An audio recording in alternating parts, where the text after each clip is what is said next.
And now, back to After Further Review.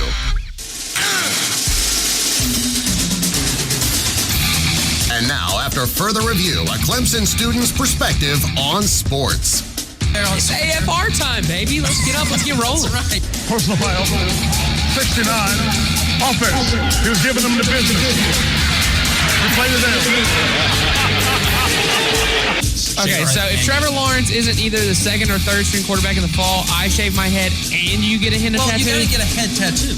You got to shave your get a head tattoo. Now we're talking. And get a head tattoo. There's a personal foul on number 99 of the defense. After he tackled the quarterback, he's giving them business down there. That's a 15-yard penalty. And now your host, Jay, Bradley, and Evan.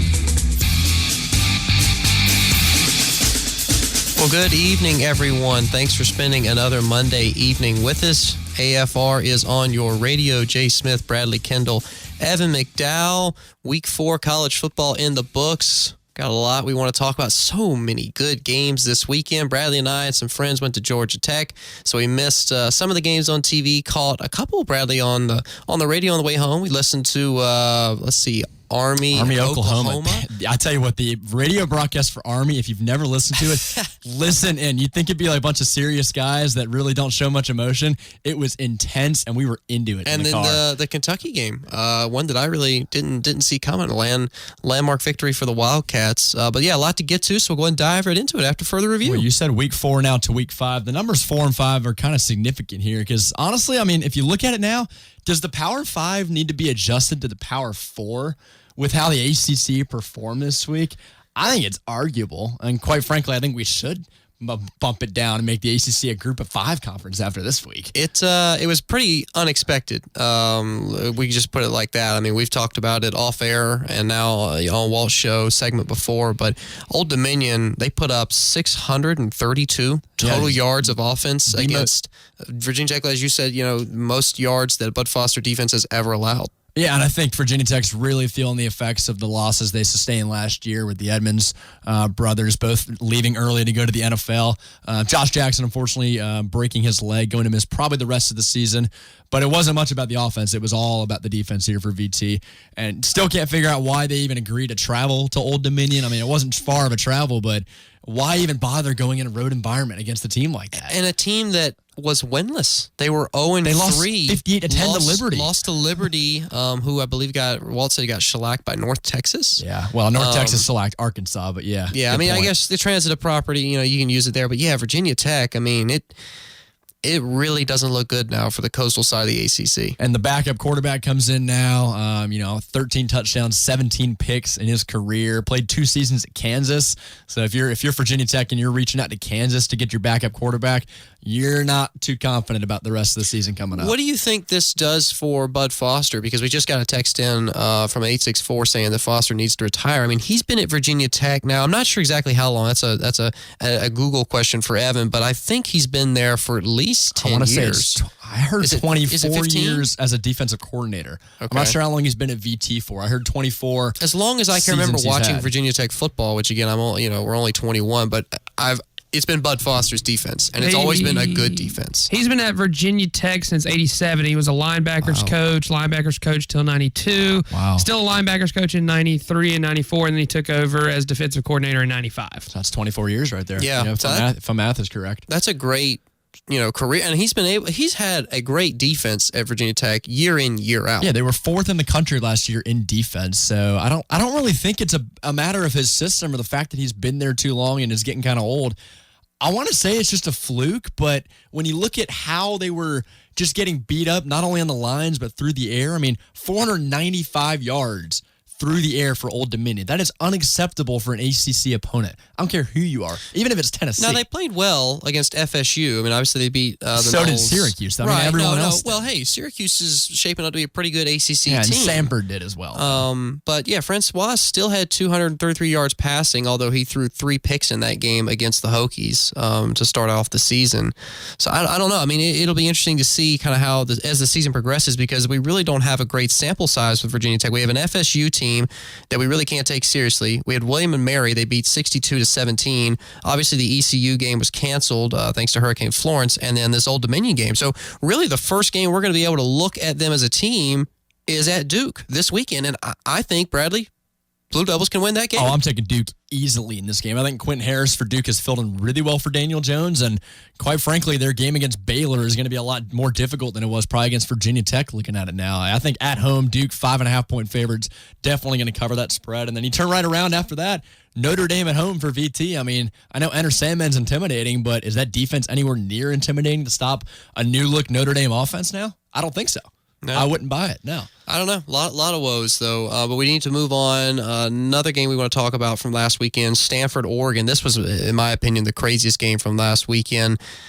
This game, Oregon had won. I mean, you could say it was won, third quarter. It was won with 51 seconds left. There were multiple points in this game where it should have been over, and people could have go ahead and changed the channel to the next game. But the only time that matters is when the clock hits zero. Yeah, Stanford hung around. They showed a lot of determination, a lot of grit, and they ended up coming out on top in OT, 38-31. Stanford did not lead for a single second in this game because overtime does not have any time within it. So, I mean, if you look at it, this was a game of numbers. Oregon had a 99% chance to win this game with the ball at the 1-yard line up 24-7. You got to win that game. I don't care who you're playing. You got a 99% chance to win. Now, I know we hate on ESPN's FPI a lot, but it was true. I mean, even the very end, kneel the ball down. I mean, I heard someone say that the coach for Oregon, Mario Cristobal, is like every NCAA 14 player ever. And it doesn't want to search for QB Neal, just runs the ball. And that's coaching. That loss, I blame really on Oregon's coaching staff and not sticking to the fundamentals. I mean, they really, rocked Stanford the first half, and it looked like they were going to run away with it. I mean, the crowd was into the game. It was a great environment. I was willing to say Oregon's back. They're back on the map. This could vault them to win the Pac-12 North. Herbert's performance was, he was fantastic. 26 for 33, 350 yards passing. Up until overtime, he was 25 for 27. That's got to be an all-time record in regulation against Stanford. Wow. Yeah, impressive. No, I mean, I don't know. I mean, Stanford now 4-0. They're 2-0 in conference play. Notre Dame next weekend. Got at Notre Dame this coming weekend. And then the rest of their conference schedule, they have a road trip to Arizona State in 2 weeks on October 18th. And then they've got at Washington November 3rd. That's Talk going about to be a some challenge. Interesting road games there. And then they got Cal as well after that. Is that home or away? At Cal. I mean, Stanford, do you want to schedule any good home games here? I mean, geez. I mean, they got Utah and Washington State. That's not an easy schedule, though, when you look at it. I mean, I think with the Pac-12, Washington State looked good against USC this past week with they did. Minshew, their quarterback from ECU, filling it nicely for Luke Falk. But yeah, I mean, I think if you look at this game, I wouldn't take a lot away from Oregon in this. I think Oregon, when you look at it, had the game won. It is a loss. A loss is a loss. But in my mind, I'm calling that game kind of a draw right now. I mean, Stanford did win in the end, but Oregon had the game won the entire time. I understand where you're coming from. I think that it's excusable end of the year. Well, it is, but it's also very demoralizing. I mean, you could not only were the fans completely deflated after that game, even when the game went into overtime, you just kind of knew. You were like, okay, Stanford's going to win this game. Or it was Oregon's game to lose. They let Stanford get the game to overtime. And from there, you just felt all the air go out of the sails. Now, here's a question for you. Now, I say that Oregon game doesn't really matter. The Stanford game doesn't quite matter for Oregon. If Oregon runs the table the rest of the year, wins the Pac-12, and Clemson loses a game and wins the ACC, who are you taking in that? Probably going to take Oregon. I mean, Oregon's loss to Stanford will probably look better than who you had Clemson lose to. Anyone? It doesn't matter. Boston College. Just for the sake of the scenario, let's say we lose in Chestnut Hill. Depending on how Stanford does against Cal and Washington and then Notre Dame, and depending on how Notre Dame ends up, you have to factor that in. Yeah, I think the Pac-12 this year has been probably the biggest surprise of the season so far. I mean, Stanford's a lot better than we thought. Yeah. Washington's still a decent team. USC's kind of disappointing. We were picking Washington for our playoff. Of course, USC's a little disappointing, but don't count them out in any of their conference games. And Oregon, I mean, I still think with that loss, they're easily a top 15 team right now. Okay, so the only team from the ACC that's going to make the playoff or has a chance to make the playoff is Clemson, obviously. The ACC is the only conference, I think, right now where one loss eliminates you from the conversation. With the only conference with one team that has a chance to make it. Right. And if Clemson loses a game in conference, truthfully, and they go, the rest of the schedule, they finish, what would that be? That'd be 12-1. I don't think they'd get in. I think you'd have a team like Oregon or Washington or even in another conference around the country where they'd probably get the nod. I think as a Clemson fan right now, you want to cheer for Stanford this weekend against Notre Dame, and you want to hope that whoever wins that Pac-12 comes in with a 2-loss record or even 3 losses at that point to guarantee Clemson gets in. I'm going to disagree with you here. I think that a 1-loss on the road at Boston College Clemson team gets in over a 1-home loss Oregon team. Really? Yes. A loss to Stanford at home for Oregon? Yes. I mean, you read the schedule. They'll play Washington. They'll play teams like California. Well, I also don't think they'll get through the rest of their schedule unscathed either. So it's not a problem we're going to have to worry about. I'm playing the hypothetical game here. Now, we did mention Clemson's probably going to get the benefit of the doubt probably in the end, no matter what their schedule ends up. That's exactly Who's right. getting the benefit of the doubt, you said? I think Clemson will. Well, that's funny you say that because we just got a text in from the 864 saying the Clemson name should get them in like Bama name does for them. I kind of have a problem with that, although in Bama's case, like last year, a lot of people said, including myself, oh, they shouldn't have gotten into the playoff. Well, obviously they were one of the 4 best teams in the country, and they won the championship. Careful now. I mean, you might have 2 teams in the SEC vying for that spot as well, so it might not even matter. I don't know. Which is way more likely than a Pac-12 team making it at this point. I don't know if I can give a team, even if it is Clemson, the pass just because their name is Clemson. Obviously, the success of the team is. But that's exactly what the committee does, because it doesn't matter. At the end of the year, it doesn't matter what you think, what the committee thinks. You know who else does that? The AP voters. But Bama has backed it up. Bama has already had the situation where everyone said, "Okay, you're not deserving of being in the playoff," and Bama's like, "Okay, well, we'll show you." And they beat up on Clemson in the semifinal. They have a great game against Georgia in the championship. Go on to win the game. I think it's arguable with Clemson, too. I mean, rated number 1, they were the underdogs out of all 4 teams the first year they made the playoff. And then you come against Bama, the year after, and they end up winning it all after everyone doubted them that year. So I think you could say Clemson's kind of proven voters wrong as well. Definitely. I mean, we've gotten a tremendous amount more respect in the last couple years than we had, for decades. But at the same time, I have a hard time justifying, getting a team in just because their name, is Clemson or Texas or USC. But we actually have a guy, let's see, we got Steve Johnson from Greenville on the phone lines with us. How you doing this evening, Steve? Hey, guys, how are you? Good, man. Good. Can't complain. What you got? Hey, I just want to say, I kind of think the Bama situation is a little different. I mean, than Clemson's situation this year. I mean, Bama actually still beat some teams that were decent football teams on their schedule, even though they lost the game. And I mean, even Bama this year, I mean, people are just chalking it up. I think Bama is probably 10 points better. I told you this a week ago than anybody in the country. But if you look at Alabama's schedule still remaining, I mean, they've got games that aren't. I mean, at LSU, that's not a gimme. No. Auburn at home, that's not a gimme. Mississippi Georgia State. in the SEC championship game, that's not a gimme. I mean, they have 3 games that are better than anybody Clemson's going to play the rest of the year. I mean, if Clemson loses a game, I mean, I'm sorry. It's just time that you just don't get a free pass for beating 12 nobodies all year. Yeah, and I know that pisses some people off, but it's just the facts. I don't think Bama's not the question here. I think Georgia would be the wild card here if Georgia takes an L and then loses to Bama in the championship game. Or I think Alabama's going to get in regardless. 1 or 2 losses, they're going to get in. The talent is enough there where people are going to vote them in regardless of how that schedule shapes out. So I don't think Alabama is in doubt at all.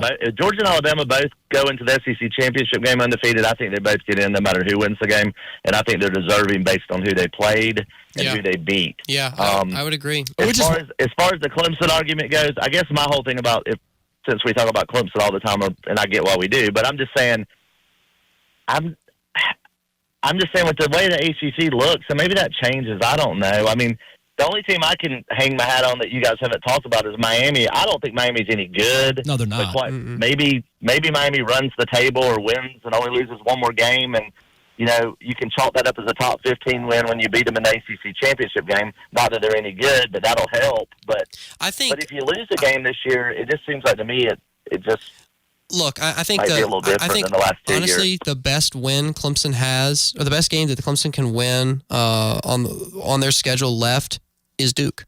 Yeah. I truthfully think it is. And this is not basketball season. Syracuse is a good team. NC State's a good team. BC is a good team.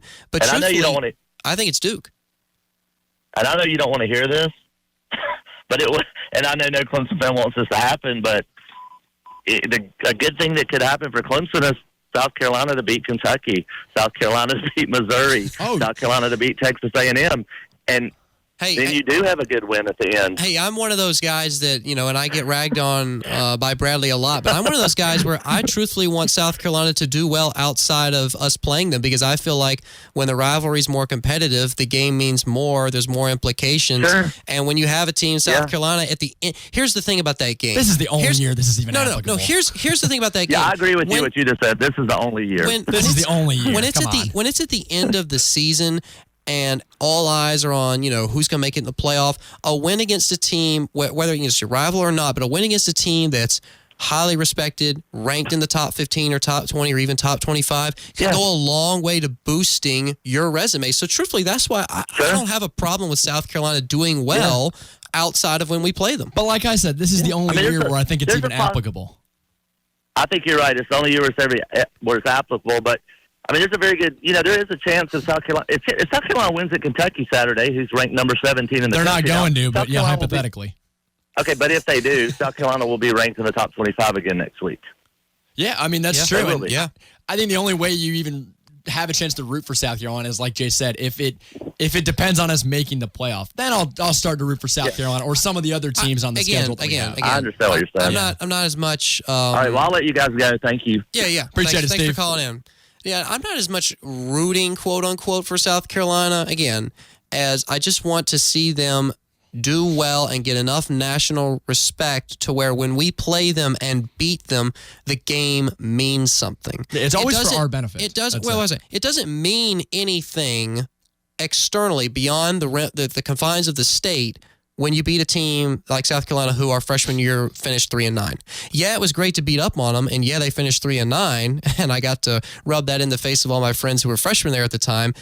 But that doesn't mean anything for your resume. It doesn't help your out-of-conference schedule. But that's also back when the ACC was a respectable conference, and we had teams on our schedule like Auburn that we could chalk up and say, hey, we beat these teams. South Carolina might be one of the best teams we have left, and the only team respectable enough on our schedule to warrant a playoff spot. So I think this is the only time historically where South Carolina is a team we want to be good. Yeah, hey, we got to take a quick break. We got a couple of callers on the phone lines on hold. We'll get to them when we come back. We'll be back in a second.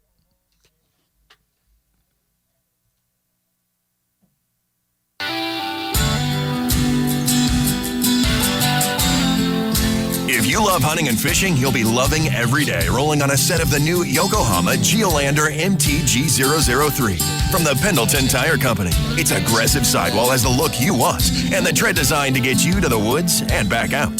So give Zach or Joey a call today and get rolling on the Yokohama Geolander MTG003 today. Call them at 646-3694 and check them out at PendletonTire.com. Are you ready to go all in on a car? Granger Nissan knows what car will fit you and your family because they are a leader in the market with competitive inventory. They have everything for everyone. Granger Nissan is a family business, so they know the importance of taking care of the ones we love on the road. You can drive with confidence and ease because Granger Nissan has all new vehicles with a lifetime powertrain warranty. Granger Nissan is not just in the car business, they're in the people business. Stop by Granger Nissan of Anderson on 3510 Clemson Boulevard. Right now at Blanchard Machinery, get 0% for 60 months on new cat equipment. Because we know growing your business isn't just one thing, it's a million little things. And we're ready to help. With expert advice, flexible financing, and industry-leading equipment, you can get the job done, day after day. Get 0% for 60 months on new cat equipment. Call 844-BLANCHARD or visit BlanchardMachinery.com/TV. Terms and conditions apply. Now that it's football season, tailgaters know that Christopher Trucks is your source for RV maintenance, service, and repairs. They have a state-of-the-art Hunter all-wheel alignment machine for your RV, and their factory-certified alignment specialists are experts in making sure your RV rides safely down the road. Fire up the grill, chill the drinks, and get your RV ready for tailgating with Christopher Trucks. 108 Harris Road, Piedmont, or call 269-2131 and ask for Brian or Jennifer. Do you have a love-hate relationship with your credit card? You love the freedom and convenience the credit card gives you, but you hate the high interest rates? And let's face it, they're high. 17, 18, even 20% APR? That's pretty outrageous. But with Lightstream's credit card consolidation loan, rather than throwing your money away on high interest payments, you can get a much lower rate, as low as 5.89% APR with AutoPay. And today, if you want an even lower rate, apply at lightstream.com/radio for a special discount. Plus, with Lightstream, your rate is fixed, so as rates continue to rise, your rates won't budge. They'll stay low. You can get a loan from $5,000 to $100,000, which means you can pay off your credit card and start paying an interest rate you can really love, thanks to Lightstream. Ready to start saving? Apply now at lightstream.com/radio. That's right. Get your extra discount by applying today at lightstream.com/radio. That's lightstream.com/radio. Subject to credit approval. Rate includes 0.5% auto pay discount. Terms and conditions apply and offers are subject to change without notice. Visit lightstream.com/radio for more information. Brock here with Tom's Barbecue to say we are just as ready as you are for football season. Get game day ready with our full menu at the restaurant, or take some Tom's Barbecue to go to contribute to your tailgate experience. Nothing says game day like great food. Call ahead by Thursday and we will have you all set for the weekend. All you have to do is call 864-288-2652. We look forward to getting your tailgate queued up. Tom's Barbecue at the corner of Woodruff and Garnington in Greenville. Hey, Tiger fans, this is Taj Boyd with an update on Lakeside Lodge Clemson, Clemson's first condo hotel. Now under construction, Lakeside Lodge offers 1, 2, and 3-bedroom condos starting from the mid-200s. You can use it whenever you want and rent it when you're away. It's that easy. With top-notch amenities like housekeeping, food and beverage services, and lake access, Lakeside Lodge will provide the ultimate Clemson experience. Hurry, because these condos are selling fast. Come see me at our sales office at 906 Tiger Boulevard next to Ruby Tuesday. And now, back to Jay, Bradley, and Evan. Welcome back, AFR on your radio this fine Monday evening, coming to you out of the WCCP studios, Clemson, South Carolina. Jay Smith, Bradley Kendall, Evan McDowell, the AFR guys, talking some college football. We've had some great discussions so far. We got the phone lines ringing. We have Clemson Dad on hold with us. Clemson Dad, how you doing this evening? Good. How are you, man? Doing well. What you got for us? You got? I was going to start out, if you don't mind me changing the subject, and talk a little golf. Oh, bring it on, yeah, man. You're talking to the right guys right here. I'm guessing this is Tiger Woods, right? I'm just starting to learn. But anyway, Walt, I called him this past Friday. I was on hold with him, but he ran out of time. And I asked him, I said, do you think Tiger can put 4 good rounds together? That was my specific question. And he said, and I said at the end, I think I know the answer. And he said no. I'll give him credit for saying he's wrong today. But then again, I got to thinking about it and looking at statistics, and he really didn't put 4 good rounds together. He put a great round together Thursday. He put a good, pretty good round together on Friday. Another great round on Saturday, and I think it was a survival round yesterday.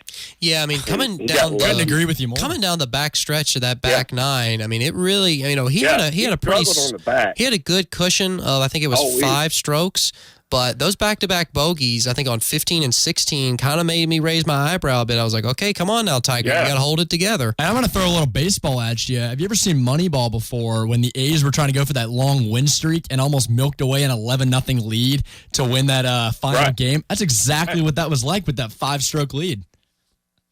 Well, the 2 days that I talked about that he played great, you total that up, that's 10 under. He finished at 11. So yeah, shot 1 over yesterday. Yeah, I mean, he had to make a crucial putt on 17? He had 3 bogeys on the back nine. Yeah, and if you give him one more good round, he's winning that FedEx Cup. It's not Justin Roses. Well, I think it was, so in order for him to win the FedEx Cup, I think it was Rose that had to finish. Oh, you're right. Rose has 5. Rose had to finish out of the top 5 in order for Tiger to win the FedEx Cup. But even the fact that we're having this conversation, the last hole, Rose did, I think. Yes, no, Rose was at 5 under, and he had to get to 6 under in a top 5 tie. He's tied for 4th, where he's finished, and he shot $10 million putt, guys. Oh my gosh! I mean, that's you think the Olympic putt was big? I mean, that for $10 million, I'd be freaking nervous. Yeah, but no, I mean it's amazing because Rose shot 3 over on the day, which is. looking at the leaderboard by far, except for McElroy, which he always seems to kind of choke away on a Sunday. I might have missed one or two, but I looked at the leaderboard before I called you guys. It's like 13 or 14 out of 30 went under par yesterday, at least one under. But Tiger still won, going +1. That doesn't happen very often. No, it doesn't and at all. the lead that I think I saw a stat this morning where he's had 44 instances where he's had a 54-hole lead and gone on to win, and he's right. I think it was 54-hole lead. He's 42 and 44 all time in that, which was pretty impressive. He had a 96% win percentage. And yeah, Walt was saying, I know Walt in the past is when he mentioned Tiger has always said he can't win a major, and while the Tour Championship wasn't a major. Sure felt like it. It's one of the biggest non-major golf tournaments. I mean, you have that. You have the Players' Championship. Those are really very prestigious. And, I mean, obviously... It might be the biggest non-major, in my opinion. Oh, yeah. I mean, how much was on the line? With the Players' The Championship. last 30 guys standing, kind of. It's like a, Now, he's a 9-1 favorite to win the Masters coming in the next year. You going to put your money on him? Or I'd love to see Tiger put on the green jacket again. I got to be honest. It's been since 2005. I don't know. I've had neck fusion myself. I just got to worry about his health. But yeah. Just don't do anything stupid over the off season. Who knows? Well, but, you got any football questions for us? Yeah, I was going to talk about Trevor Lawrence. I think I told you my daughter met him. Yes, you did. That's right. The team. And she met KD. I don't know if this is good or bad, but it is what it is. I'm pretty confident it's good. And she was fortunate enough her freshman year to beat Deshaun Watson. So sounds like I need to meet your daughter. She knows some pretty important people. She could be my connection. Yeah, I'm gonna start following her around. Yeah, she's in the right place at the right time. It sounds. I don't know if I'd recommend doing that. So are you, Clemson dad? You think that it's the right decision to go with Trevor Lawrence as the starting quarterback? I did. Well, I've thought it since the spring game. My daughter and I text back and forth. What's funny, when she was in high school, I had to beg her to go to we lived like a mile from the stadium where she went to high school. And it wasn't a big school. It was Malden High School. And anyway, and she wouldn't sit with me. She'd be with her friends. But once she went to Clemson, met Deshaun, or just once she went there, she got in love with football. And anyway, I think Trevor's the right guy. I was kind of wondering about the timing. Does it seem right? I said this was the week we need to kind of decide from a team perspective. Yeah, now that you're getting into league play, I think it's probably best to pick a guy and stick with the rest of the season. But hey, Clemson Dad, we really appreciate you getting back in and calling us and talking with us this evening. All right, man. Thank you. All right, well, now we're going to go. We got Crazy Chuck. We've had him on the line for a while. He's been on hold. How you doing this evening, Crazy Chuck? I'm doing awesome. How you guys doing? Good, doing man. Right, Can't complain. Right. What you got for us? So I want to talk about the elephant in the room, no pun intended. I want to talk a little bit about Bama. They've looked pretty formidable in, I guess, 4 games now. But really just 2 questions. First is, how do you stop Tua Tagovailoa and his incredible-looking offense? And then next question is, how does Clemson stop Dungy? It seems that Clemson has struggled the most with quarterbacks that are kind of like him. Obviously, there was a bit of a struggle last season.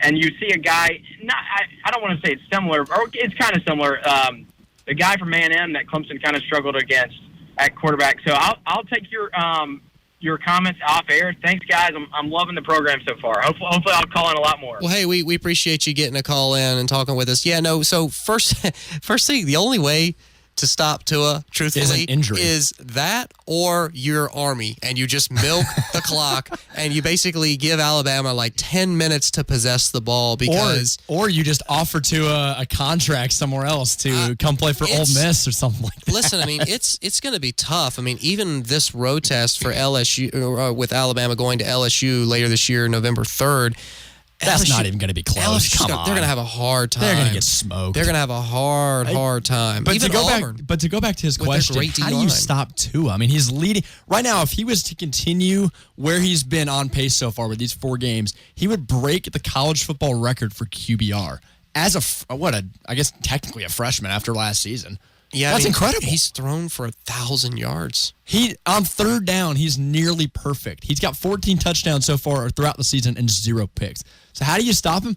I mean, quite frankly, if we had the answer, we'd be on the sidelines right now. But yeah. I think if you want to nitpick a little bit on maybe how to contain him, not just stop him, but contain him, try to get pressure. I mean, Clemson's probably the only, outside of Ohio State, the only D-line that has the opportunity to. Auburn and Clemson have the best D-lines in the country, and Auburn is the only team on Alabama's schedule that has a chance. But you just said LSU doesn't stand a chance. LSU beat Auburn, for crying out loud. They don't have the offense. They don't have the offense to hang with Alabama. Burrow's not going to. I don't think Auburn does either. Last year's Auburn's offense did. This year's Auburn's offense. We're not saying Auburn's going to win the game. We're just saying, how do you contain? All we're saying is that Auburn's defense can, if they force a turnover by Tua or Tua throws a pick or two, all of a sudden it's a ball game. He was the one that said Auburn. I didn't say them. Yeah, that was him. I think Auburn's D-line is the only D-line in the country that's comparable to Clemson's. We've talked about that. I go Ohio State's with Nick Bosa. You got to get him back in November. He's out. I mean, I would say LSU stands the best chance of beating Alabama because no chance. That game's in Baton Rouge. You're playing Auburn and Bryant-Denny. Auburn ain't coming within 10 points of winning that game. LSU has the best chance on the rest of Alabama's schedule of winning that game. LSU's not putting up more than 25 points, and Alabama's scoring that in the first. But you figure offense. I agree with you, Bradley. LSU's offense is not putting up more than 24 points. But you figure Tua and Alabama's offense can't keep up their level of consistency all year. You're not going to score 40-plus points every single game. Let's say that LSU game is the one game that they falter and decide to score, only 21 points. Well, if LSU kicks another field goal as time's expiring, all of a sudden you've got 2 wins over the 2 best teams in the state of Alabama in the same season. You also do have to look at who they've played. I mean, Louisville, nothing special. But Torino's probably gone after this year. Arkansas State, nothing special. Ole Miss didn't stand a chance. We already know that they're dominant. And looking at the body of work, but it's just a matter of who the rest of the. And hey, Auburn has a lot of time to prepare. LSU has a lot of time to prepare. I think to Evan's point, the fact that the game is at Baton Rouge, the fake Death Valley. The fake Death Valley. They stand a good chance. But two crazy Chucks. Second question: stopping. I think we don't answer the first question yet, did we? Yeah, no, I guess getting pressure on him and making him uncomfortable. It's getting pressure and truthfully just possessing the ball. I mean, you have to have your offense out on the field more than Alabama's offense is on the field. But to his second question about Dungy, I mean, he's gone 58 for 91 for 763 yards this season, 9 touchdowns and 1 pick. He tore us up last year. And Brent Venables hinted at that during the press conference today that the guys were hungry. They were hungry to get some sacks. Yeah, and I think having that game last year helps a little bit in terms of just preparation coming into this season. I am worried about the secondary after how we looked against A&M. But, yeah, I mean, you take away Dungy's top target. Now, last year, they had a really, really great wide receiver on the outside for Syracuse. Caught us in a game where we didn't have Kelly Bryant and only scored 27 points. I mean, let's not act like they put up 50 on us. Well, it was offense's fault just as much as defense's fault. But Dungy really wrecked our secondary. He played well, yeah. You want to hear something that's going to hopefully frighten you? Maybe not hopefully, but hopefully. I don't want to be frightened. I know, but you're going to, because if you look at the stat lines between Eric Dungy and a certain Clemson quarterback, they're very similar, and that Clemson quarterback ain't Kelly Bryant. Well, guess who's only played half the games, though, or half the snaps? I know, but Trevor Lawrence. Half the possessions. Half Trevor Lawrence. But does that not concern you just a little bit? Oh, no, Dungy's a good quarterback. I know. That's why you should be frightened. He was good against us last year. The game is at home. Syracuse is averaging 50 points a game. They're averaging who 5. Are they playing, though?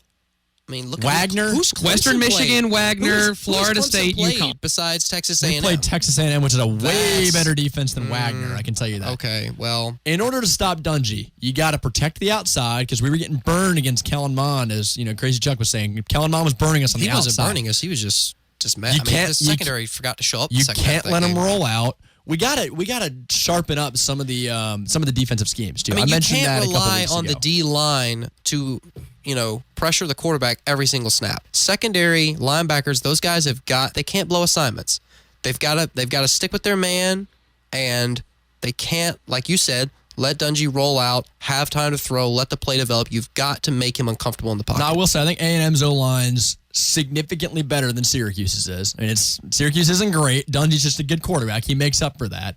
But I would say Dungy is capable of playing us better than Kellen Mond is capable of playing us. You think he's going to put up more than 430 yards? I didn't say that, but Kellen Mond put up 430 yards and lost. Eric Dungey didn't put up 430 yards, and he still beat us. So if Kellen Mond can play against our secondary like that, if Eric Dungey plays against our secondary like that, you might be looking at back-to-back losses to Syracuse for our team right now. It's not going to happen at home.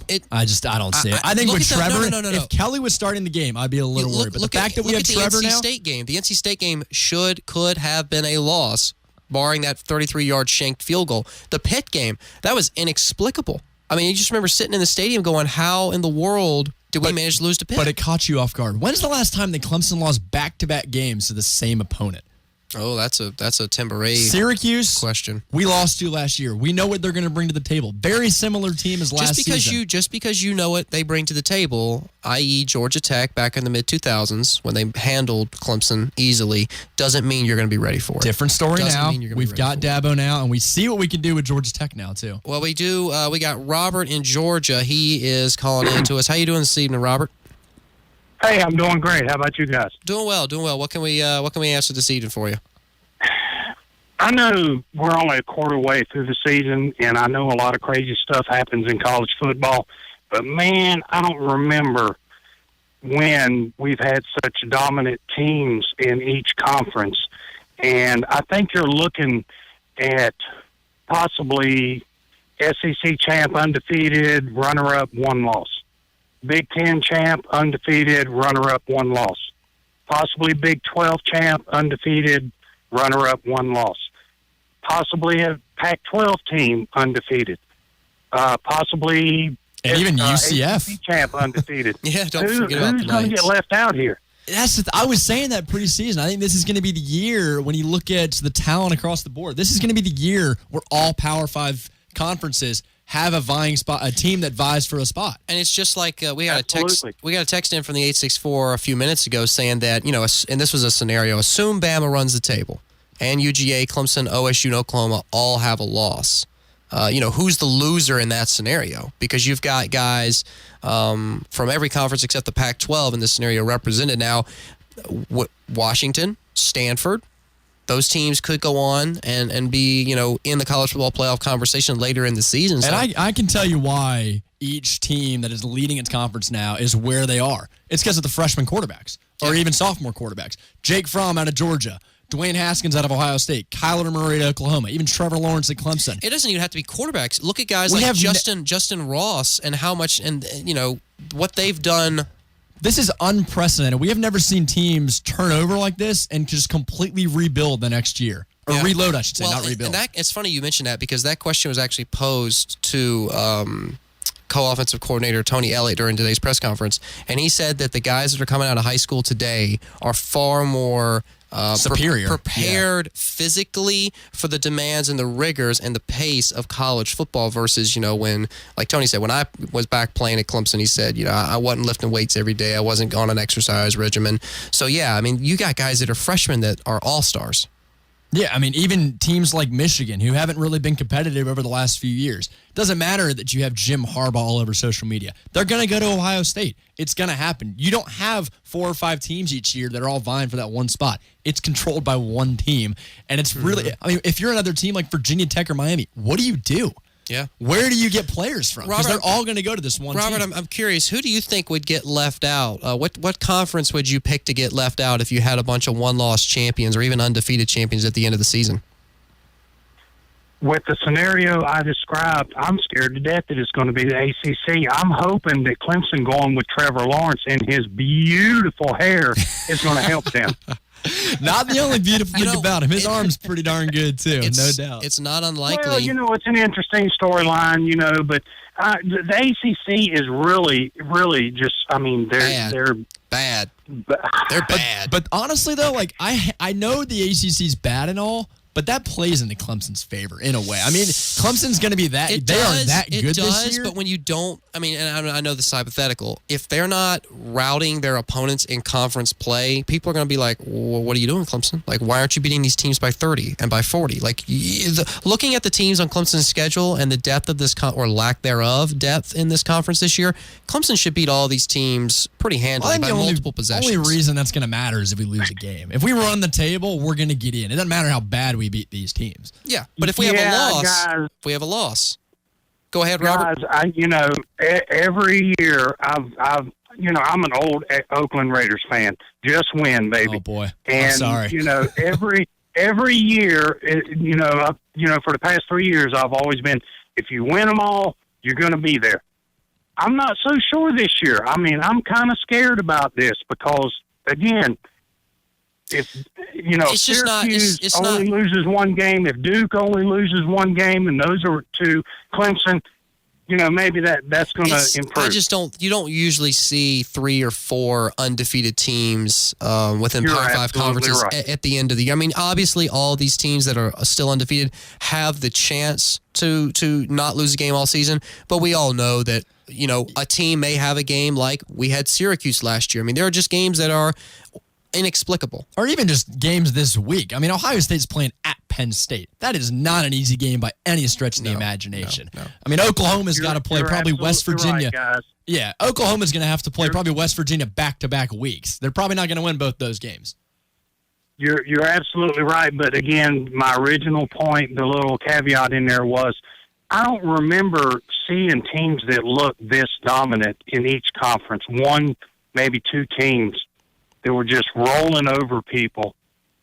Yeah, I think that's... I just think it could be the disparity in the facilities. I mean, obviously, money plays a huge role in what schools can offer recruits. So it's definitely something that we'll pay attention to. But hey, Robert, we really appreciate you getting in with us and taking the time to call in. Thanks. Hey, thanks. Thank you, guys. All right, well, hey, got to cut to a quick break. When we come back, wrap up the show. Stick with us. This Thursday from 6 to 8 p.m., Sports Talk with Phil Kornblut will be broadcasting live from Your Pie. Get great food and enjoy Sports Talk with Phil and get the latest on your favorite teams this Thursday from 6 to 8 p.m. at Your Pie in Clemson, 111 Earl Street, downtown Clemson. Granger Nissan knows with football season comes tailgating, so make sure you have a reliable way to the big game. As a leader in the market with competitive inventory, you know that you'll be ready to tailgate this season. Granger Nissan is a family business, so they know the importance of taking care of the loved ones while on the road. You can drive your next tailgate vehicle with confidence and ease knowing all new vehicles have a lifetime powertrain warranty. So stop by Granger Nissan of Anderson at 3510 Clemson Boulevard. Whether you're looking for a rewarding career in healthcare, business, public service, manufacturing, or HVAC, Tri-County Technical College can put you on the pathway to success quickly.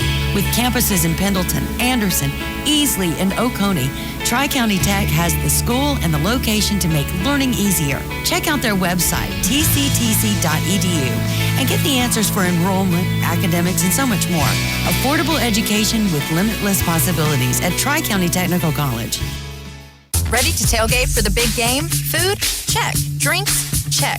Ice? Don't worry, Twice the Ice has you covered with an option of bulk ice or 16-pound bags of filtered non-chlorinated water for your cooler to ensure your day is twice as nice at half the price. 24/7. Bring your cooler to any 18 locations in Anderson and Pickens County. It's too hot, get some ice. Need a cool drink, just chillin' nice. Got me a big old bag of ice. This hot deal so cool, it's twice as nice. Clemson is a very special place. It is where championships are won and leaders are developed. It is where alumni like Friar Dixon have opened their doors to take care of customers. Friar Dixon Allstate is in the heart of Clemson, providing a comprehensive line of insurance for you and your family. He is a third-generation insurance professional and a proud Tiger. See Friar Dixon Allstate at 405 College Avenue, next to Mayberry's. Allstate, are you in good hands? Subject to terms, conditions, and availability. You've heard talk about Harbin Lumber's strong customer service and elite customer support. They know that time is make or break for you contractors and handymen. Harbin Lumber will walk you through the project from start to finish, providing your order in full and on time. Harbin Lumber will partner with you and find solutions that will not create costly issues and problems later. Call today at 353-5053. That's 353-5053. Harbin Lumber Company. All they need is an opportunity. They will earn the rest. How great would your company be if you unlocked the power and potential to thrive in any situation? You can get the same training that law enforcement in D.C., the State Department, U.S. Armed Forces, Fortune 500 companies, and the Clemson Tigers have received. Dr. Andrew Whitman is a local guy with global reach and can teach you to get warrior tough and change your life and your job. For WCCP listeners, Dr. Whitman can deliver this customized training to fit your budget. Call 864-977-1443 or online at getwarriortough.com. We're a third of the way into the season with the Tigers back home after playing the Yellow Jackets. We'll take a look at the game with Syracuse Friday, 3-7 at George Coleman Ford in Travelers Rest with some Papa John's pizza and nothing but football. For over 30 years, one family has owned and operated Roto-Rooter, helping thousands of home and business owners like you. That's what they do 24/7, 365, with a real voice to talk to when your plumbing issues become their plumbing issues. Rest easy knowing Roto-Rooter is there for you, serving the upstate and western North Carolina for over 30 years. 288-7686, rotorooter.com. Call Roto-Rooter, that's the name. And away go troubles down the drain. And now back to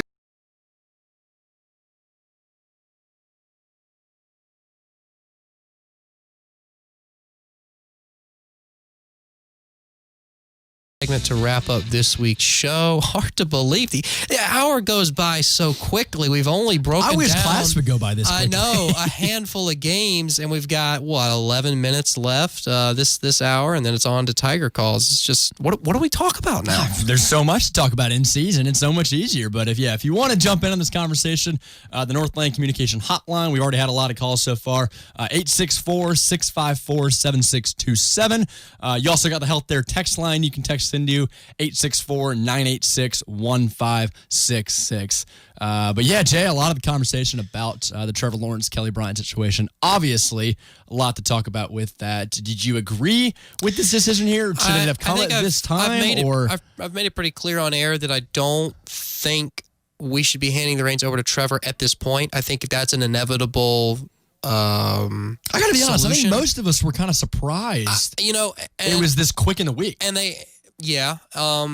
but at the same time, I think that it's obviously a delicate situation for Kelly now. I mean, he's in a pretty difficult personal situation. Because, it was just 2 weeks ago. We were praising him based off an A&M. Savior of a season. Deserves the right to start. I don't want to read too much into it because, truthfully, I don't think it will affect Clemson's performance in games. I still think that, the defense is going to be phenomenal.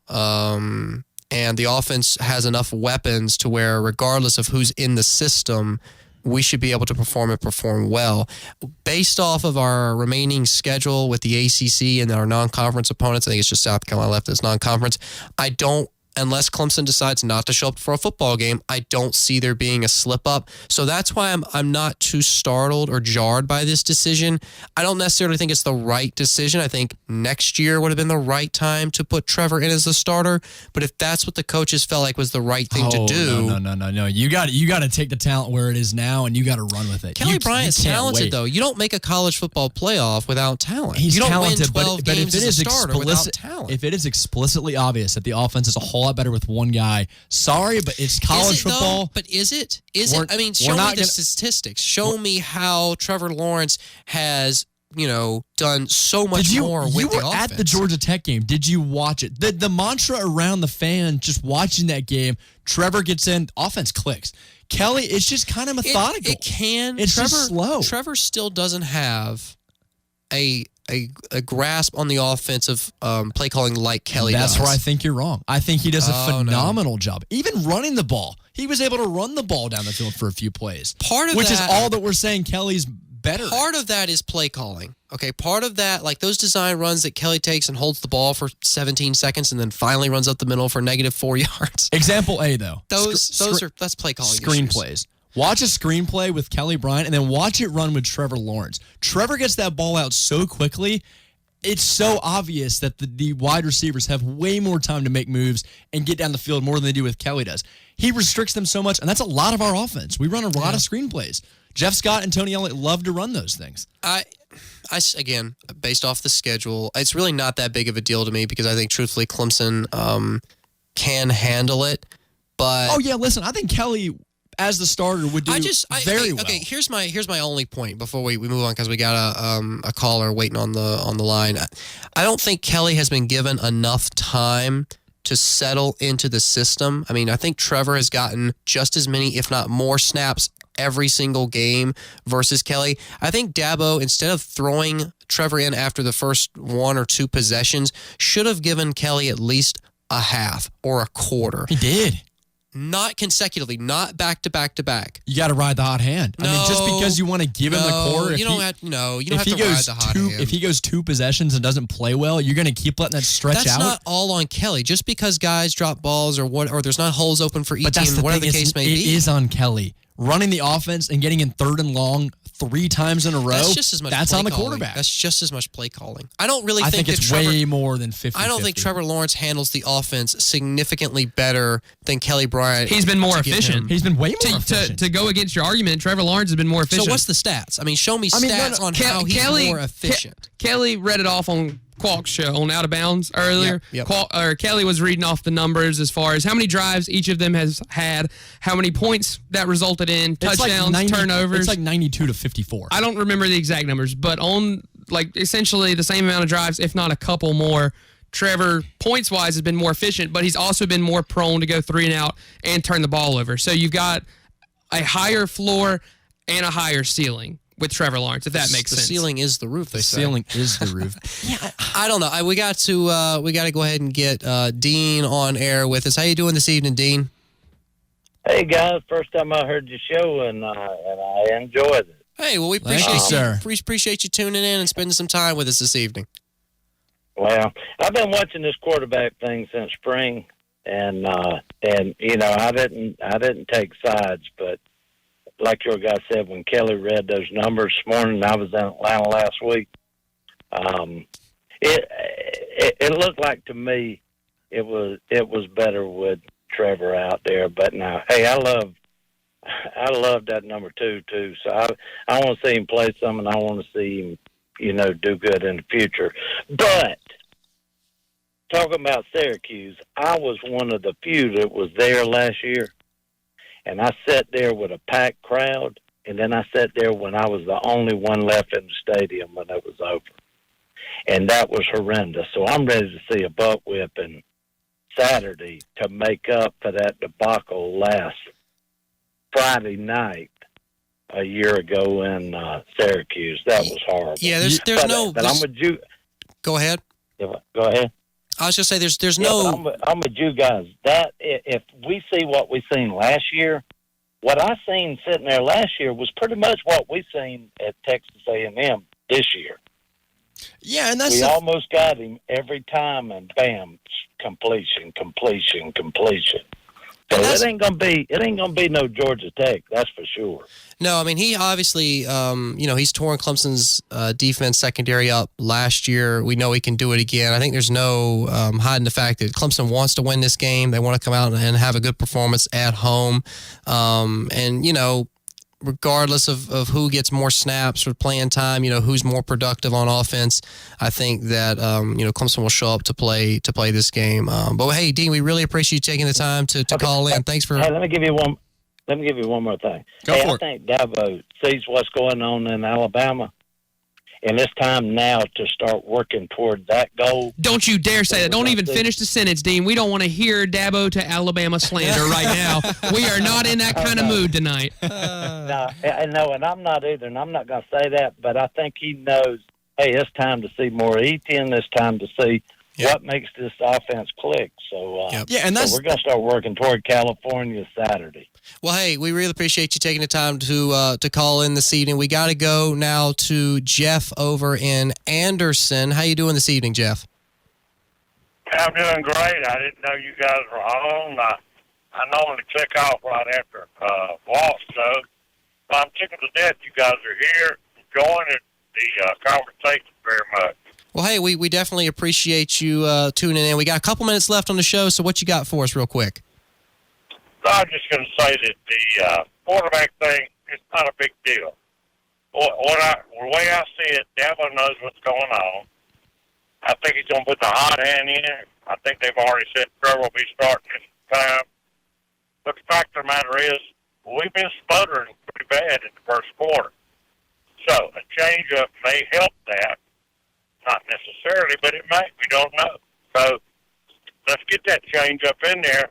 I think we need both those guys right now, and I think we'll have both of them quite a while. Everybody keeps saying that all the numbers and Trevor's going to be there. Truth of the matter is, hey, when you got two quarterbacks keeping those guys, yes, they got to prepare for two guys. If both guys are performing well, one may be better than the other. But so I'm going to be interested to see what happens in the first quarter of this game. And we'll roll from there. But that one's got this thing. You know? I'm saying I really believe he's got a hold on. Yeah, no, Jeff, I think I appreciate you taking the time to call in, but yeah, I think that you're right. It's not a huge deal, and I think that, like you said, hopefully we can come out Saturday and get a little bit more offensive production in the first quarter versus how we've been doing the last couple of weeks. All right, man. Well, look, thanks for being here, guys. I appreciate it. I don't have to change channels anymore when Walt goes off. And, I just wanted to give you a shout-out doing a good job. Well, hey, thank you, sir. Definitely appreciate you tuning in, spending your Monday evening with us. Thanks as always. Yeah, I mean, I don't know, Bradley. We got a few seconds left on the show. Do you think that it'll matter? I mean, is it a big deal or is it not a big deal? I don't think it is. But you look at the situation in Miami. Kelly's not doing anything wrong. That's not what we're looking at here. I just think Trevor's just doing that much better. That's what it comes down to. We can win with both quarterbacks, but looking long term, who's going to really put us over the top? It's Trevor Lawrence. Yeah, Trevor Lawrence, nobody's questioning his talent. I think he'll definitely only continue to get better, but that's all the time we have for this week of After Further View. Thanks as always for tuning in, and we'll see you next time.